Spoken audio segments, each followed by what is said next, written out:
घटक आहे तुमचा गुणोत्तर व प्रमाण, आणि उपघटक जो आहे तो समान गुणोत्तरावरील क्रिया, ज्या गेल्या वर्षी आपण पाहिल्या होत्या, शाळा सुरू झाल्या होत्या, आपण हे घेतलं होतं, आठवून पहा. त्यामध्ये व्यस्त क्रिया, नंतर एकांतर क्रिया, योग क्रिया, वियोग क्रिया, योग वियोग क्रिया, इन्व्हर्स, नंतर इन्व्हर्टेंडो, नंतर तुमची कंपोनेंडो, डिवायडेंडो आणि कंपोनेंडो डिवायडेंडो, असं आपण इंग्लिशमध्ये पाहिलं होतं. त्या ज्या क्रिया आहेत त्या क्रिया सर्व आपल्या या ठिकाणी पाहायच्या आहे. थोडक्यामध्ये पहिली आपल्यापैकी क्रिया समजून घेऊया. पहिली आहे तुमची व्यस्त क्रिया. इन्व्हर्टेंडो आपण म्हटलं होतो, A/B इक्वल टू C/D. हे दोन रेशो तुमचे इक्वल रेशो असतील तर त्यावेळेस मग व्यस्त क्रिया केल्यावर काय होणार आहे, व्यस्त क्रिया करून तुमचं B आणि A ची जागा चेंज होते, म्हणजे B/A इक्वल टू D/C. जो खाली आहे तो वरती जातो, जो वरती आहे तो खाली येतो. इथं D वरती गेला C खाली आला, B वरती गेला A खाली आला. असं ज्यावेळेस करतो त्यावेळेस तिला आपण व्यस्त क्रिया असं म्हणतो आपण. दुसरी तुमची आहे एकांतर क्रिया. एकांतर क्रिया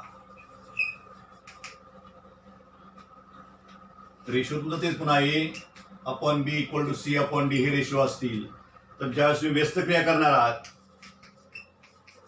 तर एकांतर क्रिया केल्यावरती जे पहिले पद आहेत, जी वरची पद आहेत ती एका बाजूला, आणि जी उत्तर पद आहे, छेदाबदली पद आहे ती एका बाजूला करणं, त्यालाच एकांतर क्रिया असं म्हणतात. म्हणजे B आणि C ची फक्त जागा बदलायची, बाकी काहीच नाही. A आणि D ची जागा आहे तशी राहील, फक्त B आणि C जो आहे त्या दोघांची जागा बदलली की तिला एकांतर क्रिया असं म्हटलं जातं. नंतर कंपोनेंट क्रिया जी आपली आहे तिला आपण योग क्रिया म्हटलो होतो. योग क्रिया, तर योग क्रियामध्ये A/B इक्वल टू C/D असेल. तर योगच्या वेळेस ते मिळवायचे आहेत, म्हणजे वरच्या याच्यामध्ये खालची जी संख्या आहे ती मिळवायची. A+B करायचं, खालची संख्या आहे तशी लिहायची. जे डावीकडे केलं तेच उजवीकडे करायचं. A+B/B equal to C+D/D. योग क्रियेच्या वेळेस प्लस, कंपोनेंट क्रियेच्या वेळेस प्लस करायचं असतं. पुढची क्रिया तुमची आहे चौथी वियोग क्रिया. वियोग क्रिया केल्यावरती जर A/B इक्वल टू C/D हे गिवन रेशो असतील, दिलेले रेशो गुणोत्तर असतील, तर A-B/B equal to C-D/D. A-B/B आणि C-D/D. म्हणजे इथं वियोग क्रियेच्या वेळेस वरती मायनस आहेत, योग क्रियेच्या वेळेस वरती फक्त प्लस आहेत. डिनॉमिनेटर तुमचे सेमच आहेत, त्यात काही बदल नाही. आणि दोन्ही क्रिया एकत्र म्हणजे योग वियोग क्रिया. या क्रियेमध्ये जर A/B इक्वल टू C/D हे रेशो असतील तर वरती जे आहे तुमची ऍडिशन असणार आहे, खाली तुमची वजाबाकी असणार आहे. वरती बेरीज, खाली वजाबाकी. A+B/A-B equal to C+D/C-D. लक्षामध्ये. तर अशा प्रकारे या 5 क्रिया ज्या आहेत, 5 ऑपरेशन्स ज्या आहेत त्या आपण त्या ठिकाणी पाहिल्या होत्या 9वीला. त्याच्यावर आधारित आता आपलं एक्झाम्पल जे आहे ती सोडवायची आहेत. मग स्वाध्याय जो आहे तो आपल्याला पाहायचा आहे. पहा कोणती क्रिया वापरायची ही त्या एक्झाम्पल वरती अवलंबून असं हे आपल्याला माहिती आहे. कसली किंमत काढायची आहे, जी किंमत फाइंड करायची असेल त्यानुसार आपलं ते क्रिया जी आहे ती करायची असते. निश्चित आपण सांगू शकत की या उदाहरणावर हीच क्रिया करावी लागेल. स्वाध्यायामधलं पहिलं गणित जे आहे ते जर A/B इक्वल टू 3/2 तर खालील किमती काढा. पहिली किंमत काढायची आहे B/A आणि दुसरी किंमत काढायची तुम्हाला A+B/B. या दोन व्हॅल्यू आपल्याला फाइंड करायच्या आहेत.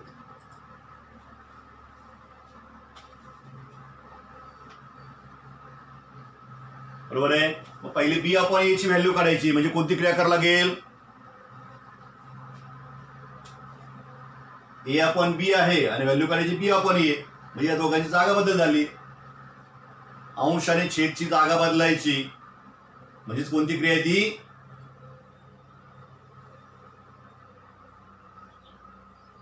माझा आवाज येतोय का? हा, मग बोला ना, कोणती क्रिया करायला लागेल?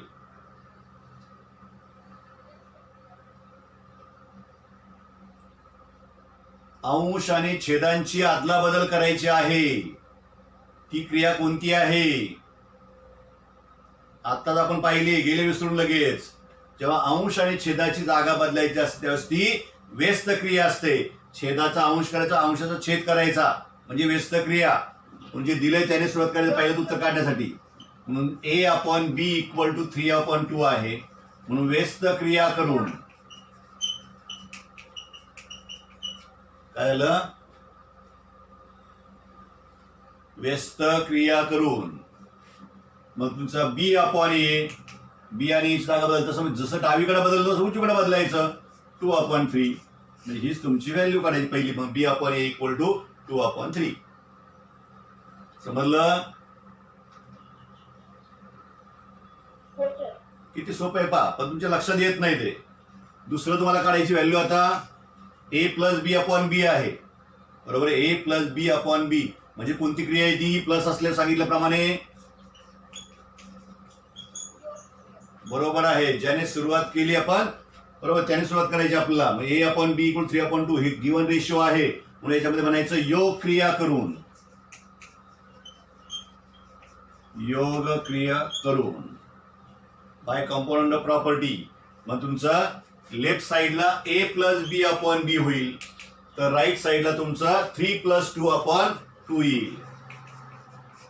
म्हणजे तुमचा A plus B upon B equal to 3 + 2 is 5/2.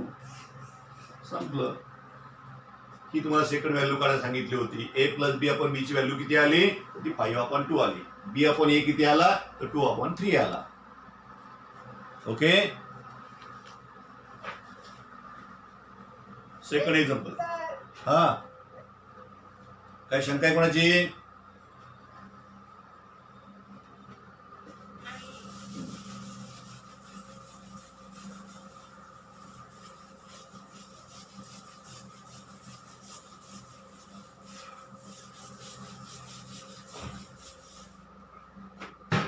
Second example असंच आहे. क्रिया मात्र वेगळ्या आहेत. हेच आहे असं म्हणत चालेल. ए अपॉन बी, जर A upon B equal to 3/2 तर खालील किमती काढा. पहिली किंमत काढायची ए मायनस बी अपॉन बी आणि दुसरी व्हॅल्यू काढायची तुम्हाला ए plus B upon A minus B. Given ratio जे आहे ते पहिल्या एक्झाम्पल मधलंच आहे, फक्त व्हॅल्यू वेगळ्या काढायची. ए मायनस बी अपॉन बी काढायचं आहे आणि ए plus B upon A minus बी काढायचं आहे. मग पहिल्याची व्हॅल्यू काढताना पहिला रेशो आहे तसं लिहायचं ए अपॉन बी इक्वल टू 3/2.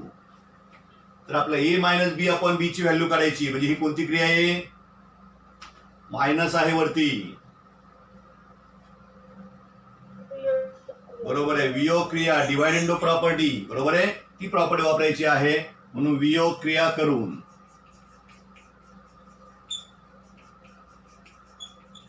म्हणून तुमचा लेफ्ट साइडला ए मायनस बी होईल लेफ्ट रेशो मध्ये अपॉन बी.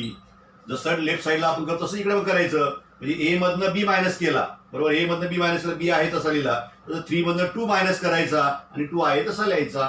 म्हणून 3 - 2/2. आणि म्हणून ही व्हॅल्यू तुमची कोणती येणार आहे? A minus B upon B equal to 3 - 2 is 1/2. मिळाली तुम्हाला पहिली व्हॅल्यू. सेकंड आता आपल्याला काढायचं आहे. वरती ऍडिशन आहे, खाली सबट्रॅक्शन आहे. दोन्ही ज्या वेळेस एकत्र असतात त्यावेळेस ती कोणती क्रिया आपली?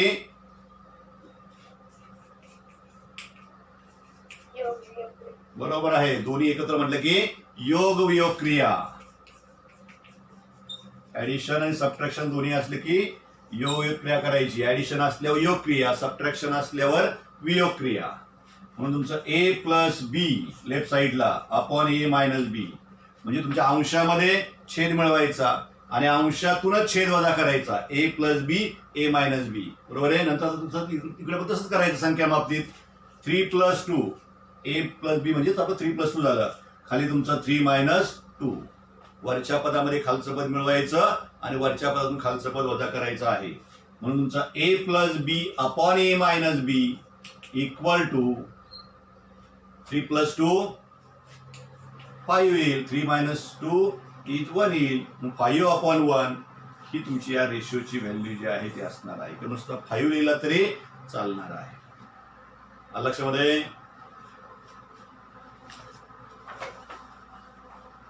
थर्ड एक्झाम्पल आता. पहिली दोन डायरेक्ट आपण क्रिया केल्या, तिथं योग क्रिया, वियोग क्रिया, व्यस्त क्रिया, एकांत क्रिया अशा करून आपण हे सोडवलंय. आता थोडस वेगळं आहे. एखाद्या नंबरने गुणून आपण ते पण केलेलं होतं. एक्झाम्पल आपलं घ्यायची पहा. थर्ड एक्झाम्पल तुमचं आहे, जर A upon B equal to 5/2 तर 3a + 2b upon 3a - 2b ची किंमत काढा.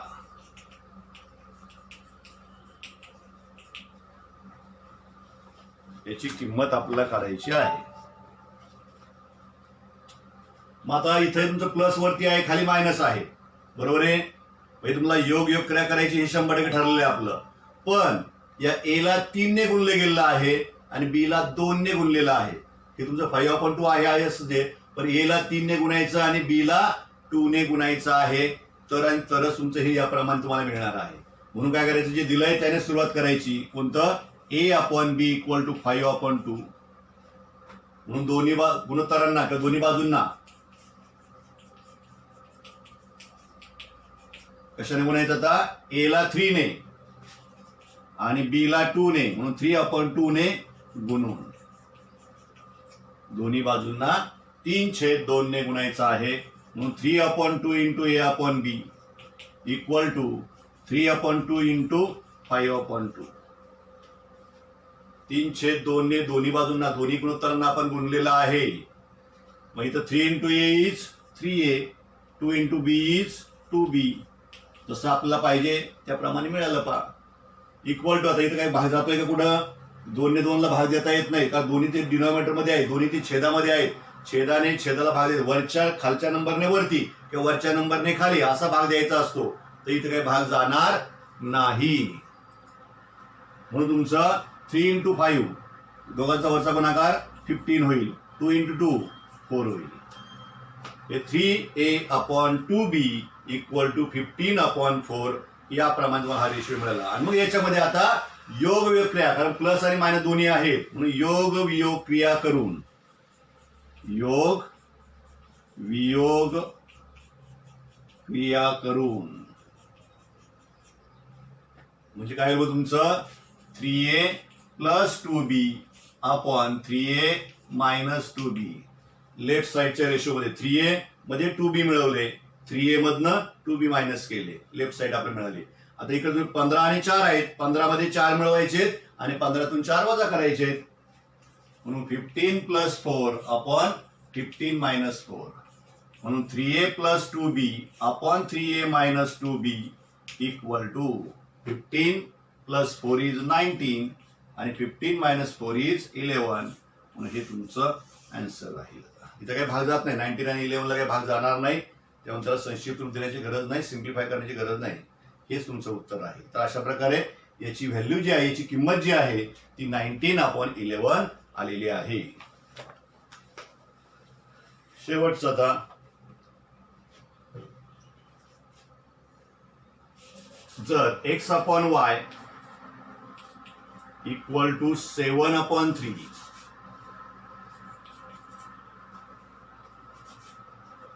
7/3 दिलेला आहे, तर आपल्याला किंमत फाइंड करायची आहे.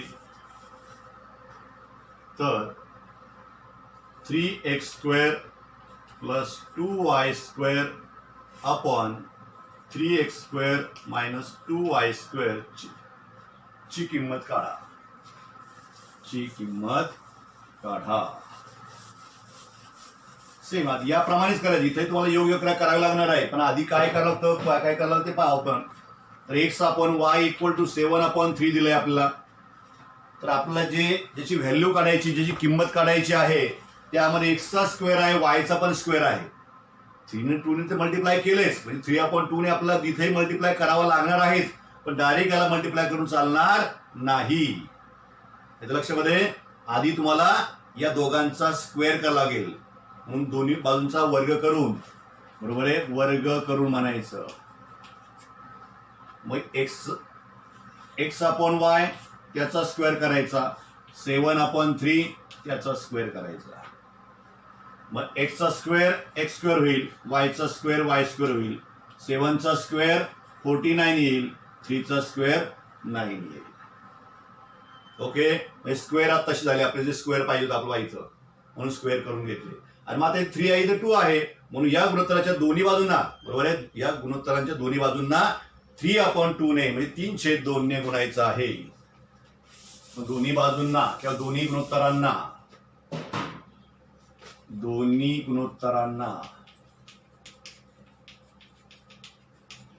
3/2 ने गुणून, कारण जसं आपल्याला पाहिजे त्याप्रमाणे आपली डावी बाजू तयार करून घ्यायची आहे. कारण x² ला 3 ने मल्टिप्लाय झालं पाहिजे, y² ला 2 ने. आधी स्क्वेअर पाहिजे म्हणून स्क्वेअर करून घेतला. आता इथं 3 पाहिजे, इथं 2 पाहिजे, म्हणून 3/2 ने मल्टिप्लाय आपण करतोय. म्हणून 3/2 इंटू x²/y² = 3/2 इंटू 49/9. आता इथं भाग जातोय पा, 3 ने 9 भाग जाणार आहे, तो भाग द्यायचा आहे. 3 × 3 3 × 9, म्हणून 3x²/2y². इकडचा गुणाकार आपण केला लेफ्ट साईडचा, वरचा आता 1 आणि 49चा गुणाकार तुमचा 49च येईल, 2 आणि 3चा गुणाकार तुमचा 6 येईल. आवाज येतोय ना? Okay okay okay okay okay. हा, तर मग आता आपला 49 और 2 × 3 यांचा गुणाकार केला तर 6 आला, वरचा 1 × 49 यांचा गुणाकार तुमचा 49 आलेला आहे. मग आता ही तुमची याप्रमाणे आपल्याला मिळाले. आणि मग आता ही आपल्याला पाहिजे, म्हणून क्रिया करायची कोणती, योग वियोग क्रिया करून. योग वियोग क्रिया करून. आणि मग तुमचं लेफ्ट साईडला 3x² + 2y² मिळेल, आपण डिनोमिनेटर 3x² - 2y² मिळेल. जे लेफ्ट साईडला केलं ते राईट साईडला करायचं आपल्याला. ते काय होईल आपलं मग 49 + 6 आणि 49 - 6. आणि 49 मध्ये 6 मिळवले आपण, म्हणून तुमचं 3x² + 2y² upon 3x² - 2y² =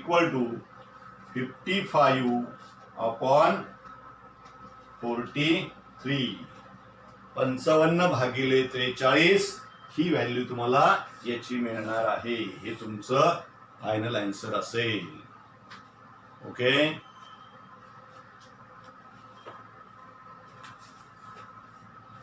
तर दिवस 36वा इथं संपलेला आहे. हे शेवटचं एक्झाम्पल तुमचं स्वाध्यायामधलं होतं. दिवस 37वा जो आहे तो आपण लगेच घेणार आहोत. याच्याच करस्पॉन्डिंग तो आहे, काही फारसा अवघड नाही, सोपाच आहे. दिवस 37वा. तर इथं उपघटक जो आहे तो प्रमाण आणि परंपरित प्रमाण आहे. प्रमाण आणि परंपरित प्रमाण हा भाग जरी आपला 10वीला नसला तरी त्याच्यावर बरचसा अवलंबून आहे. साइन कॉसचं ज्यावेळेस तुम्ही घेणार आहात त्या रेशिओ, त्यावेळेस याचा उपयोग होणार आहे. उपघटक आहे प्रमाण व परंपरित प्रमाण.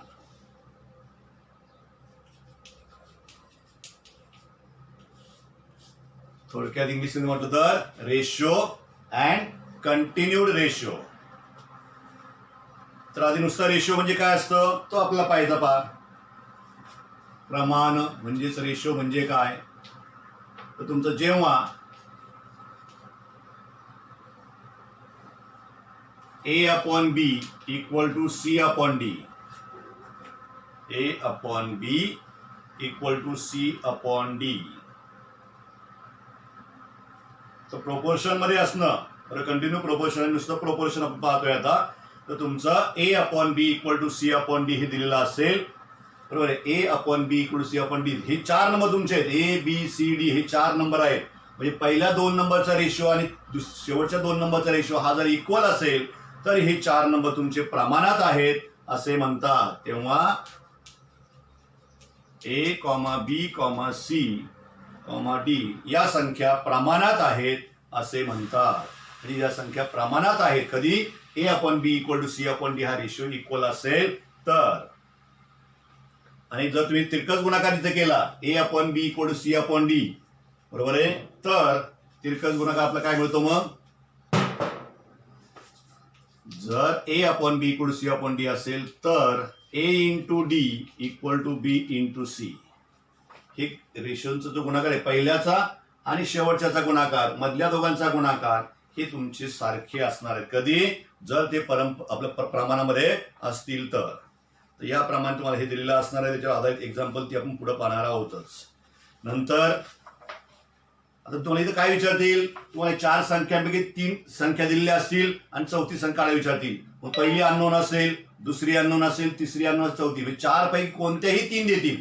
4 पैकी कोणत्याही 3 दिलेल्या असतील आणि एक संख्या तुम्हाला काढायला सांगतील. ती कशी शोधायची हे आपल्याला पाहायचं या ठिकाणी प्रामुख्याने. आता दुसरा पुढचा पॉईंट आहे तुमचा पारंपरिक प्रमाण. नुसतं प्रमाण आणि पारंपरिक प्रमाण किंवा कंटिन्यू प्रोपोर्शन म्हणजे नेमकं काय आहे. पारंपरिक प्रमाण, तर पारंपरिक प्रमाणामध्ये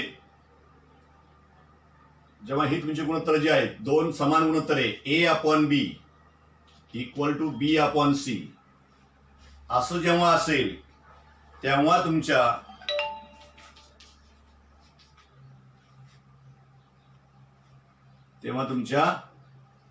काय होणार आहे, ए बी सी या संख्या पारंपरिक प्रमाणात असतात. ए बी सी या संख्या पारंपरिक प्रमाणात असतात. नुसतं प्रमाण यामध्ये काय फरक आहे, तर इथं दुसरं पद जे आहे मध्ये बी बी आलाय पा, इथं ए आहे, इथं बी आणि बी आहे दोन्ही मध्ये काय होतं, मग अशी ए बी सी डी असं होतं. पण इथं तुमचं दुसरं पद जे आहे ते दोन्ही ठिकाणी सारखं येतं. ए छेद बी बरोबर बी छेद सी, हे 3च संख्या या ठिकाणी असतात. म्हणून मधली संख्या जी आहे ती या दोघांचा भूमितीमध्ये असो, दोन्ही संख्या ही तुमची 2दा आलेली असते. या ठिकाणी लक्षात घ्या कधी, पारंपरिक प्रमाणच्या वेळेस. तर जर ए छेद बी बरोबर बी छेद सी असेल, जर ए छेद बी बरोबर बी छेद सी असेल तर B square equal to A C, मधल्याचा स्क्वेअर तुम्ही केला तर तो तुमचा काय होणार आहे, म्हणजे बी इंटू बी, बी स्क्वेअर होणार, ए इंटू सी, ए इंटू सी ए सी तो येणार आहे. तर हा जो बी आहे या बी ला ए आणि सी चा भूमितीमध्य, जॉमेट्रिक मीन किंवा मध्यम प्रमाणपद त्याला असं म्हटलं जातं. बी ला ए आणि सी चा भूमितीमध्ये किंवा मध्यम प्रमाणपद असं त्याला म्हणतात. यावरून आपल्याला खालील विधानं जी आहे ती समर्थी मिळतात. A upon B equal to B upon C असेल तरी त्या तिन्ही संख्या तुमच्या पारंपरिक प्रमाणात असणार आहे. किंवा B square equal to A C असेल तरी समजायचं की त्या संख्या तुमच्या ए बी आणि सी पारंपरिक प्रमाणात आहेत. किंवा तुमचं ए बी सी संख्या पारंपरिक प्रमाणात असं शब्दात लिहिलं असेल तर त्यावेळेस रेशो तुमचा A upon B equal to B upon C असेल किंवा B square equal to A C असतं. नमुना उदाहरण दिलेली आहेत, मी ती पहा. आपण प्रत्यक्ष स्वाध्यायामधली उदाहरणं जी आहेत ती घेऊया. स्वाध्यायामध्ये 3च एक्झाम्पल आहेत, सोपी आहेत, काही फारशी अवघड नाही. जर A comma B comma C comma D, A B C D या संख्या प्रमाणात असतील व ए बरोबर 4, ए बरोबर 4, बी बरोबर 8, सी बरोबर 5, तर डी बरोबर किती, मग ते सांगितलं पाहिजे. कुठल्या तरी 3 संख्या तुम्हाला देतील आणि एकाची किंमत तुम्हाला विचारणार आहे. म्हणून काय लिहायची तर उत्तरेचं ए बी सी डी या संख्या प्रमाणात आहेत. बरोबर, ह्या संख्या तुमच्या प्रमाणात आहेत आणि म्हणून तुमचं ए छेद बी बरोबर सी छेद डी नुसत्या प्रमाणात आहे. दिलेल्या संख्या ज्या आहेत त्या नुसत्या प्रमाणात तुम्हाला दिलेल्या आहेत. म्हणून ए छेद बी बरोबर सी छेद डी असं राहील. ए ची किंमत टाकायची 4, बी ची किंमत टाकायची 8, सी ची किंमत टाकायची 5, राहिली डी ची किंमत तशीच, म्हणजे डी तसंच अक्षर राहील. तिरकस गुणाकार आपण केला, 4 आणि 8 डी चा गुणाकार केला तो 4 इंटू डी येईल. 8 आणि 5 चा गुणाकार आपण केला म्हणून तुमचा 4 इकडे गुणिले तिकडे भागिले होतील. डी बरोबर 8 गुणिले 5 भागिले 4, 4 ने आपण 8 ला भाग देऊ शकतो. 4 दुने 8 म्हणून डी बरोबर 2 आणि 5 चा गुणाकार तो 10 येईल. डी ची किंमत जी आहे ती 10 येईल.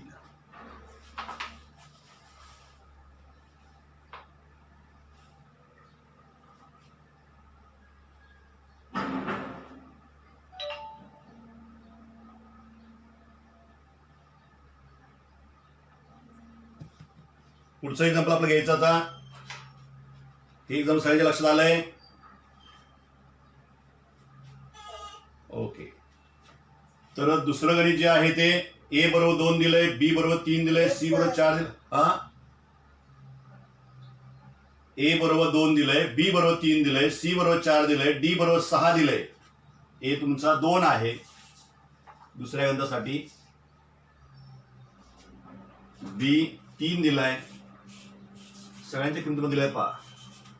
बी 3 दिलेला आहे, सी जो आहे तो 4 दिलाय आणि डी हा 6 दिलाय. तर एबीसीडी या संख्या प्रमाणात आहेत का ते ठरवा.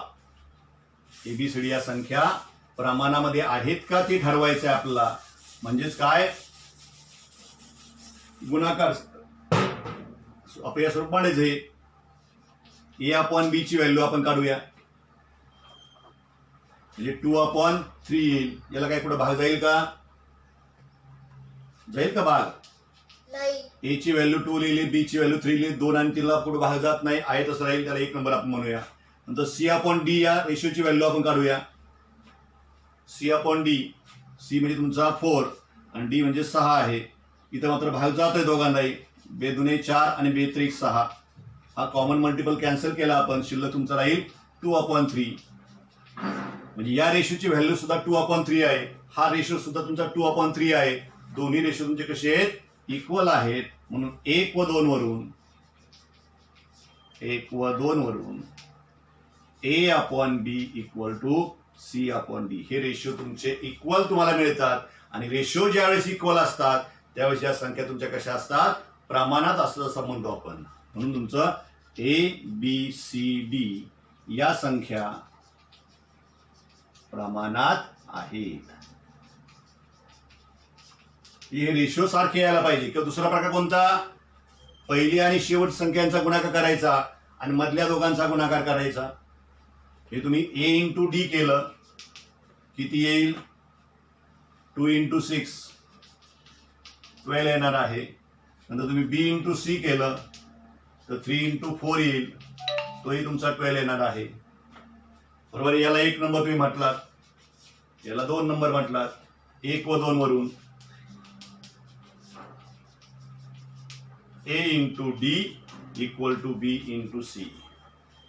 अंत्यपदांचा गुणाकार आणि मधल्या 2 पदांचा गुणाकार हा ज्यावेळेस सारखा असतो त्यावेळेस त्या 4 संख्या तुमच्या प्रमाणात आहेत असं म्हटलं जातं. याप्रमाणे तुम्ही करू शकता.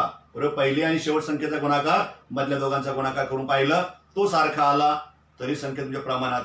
किंवा रेशो आपण काढला, पहिल्या 2 संख्येचा भागाकार केला, दुसऱ्या 2 संख्येचा भागाकार केला आणि ते गुणोत्तर जर सारखं आलं तरी सुद्धा त्याच्यावर तुम्ही या संख्या प्रमाणात आहेत असं सांगू शकता.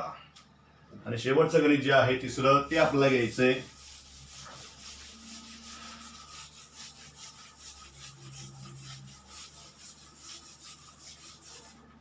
यम हा 12 व 3 यांचा भूमितीमध्ये आहे, तर यम ची किंमत काढा. यम हा 12 व 3 यांचा भूमितीमध्ये आहे.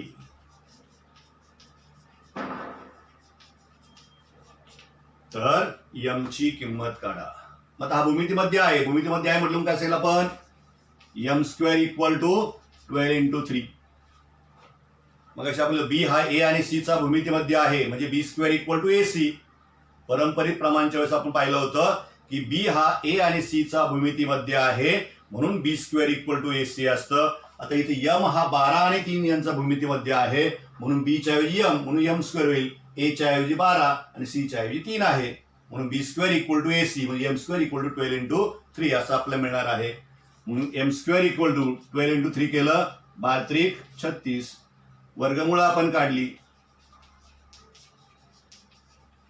एम स्क्वेअर आहे वर्गमूळ तुमचं यम येईल आणि 36चं वर्गमूळ हे 6 येईल. म्हणून यम ची व्हॅल्यू जी आहे ती तुमची कोणती असणार आहे 6. धन मूळ जे आहे धन वर्गमूळ जे आहे ती तर विचारामध्ये घ्यायचं आहे. तर अशा प्रकारे हा स्वाध्याय सुद्धा आपला पूर्ण झालेला आहे म्हणजे दिवस 37वा सुद्धा पूर्ण झाला.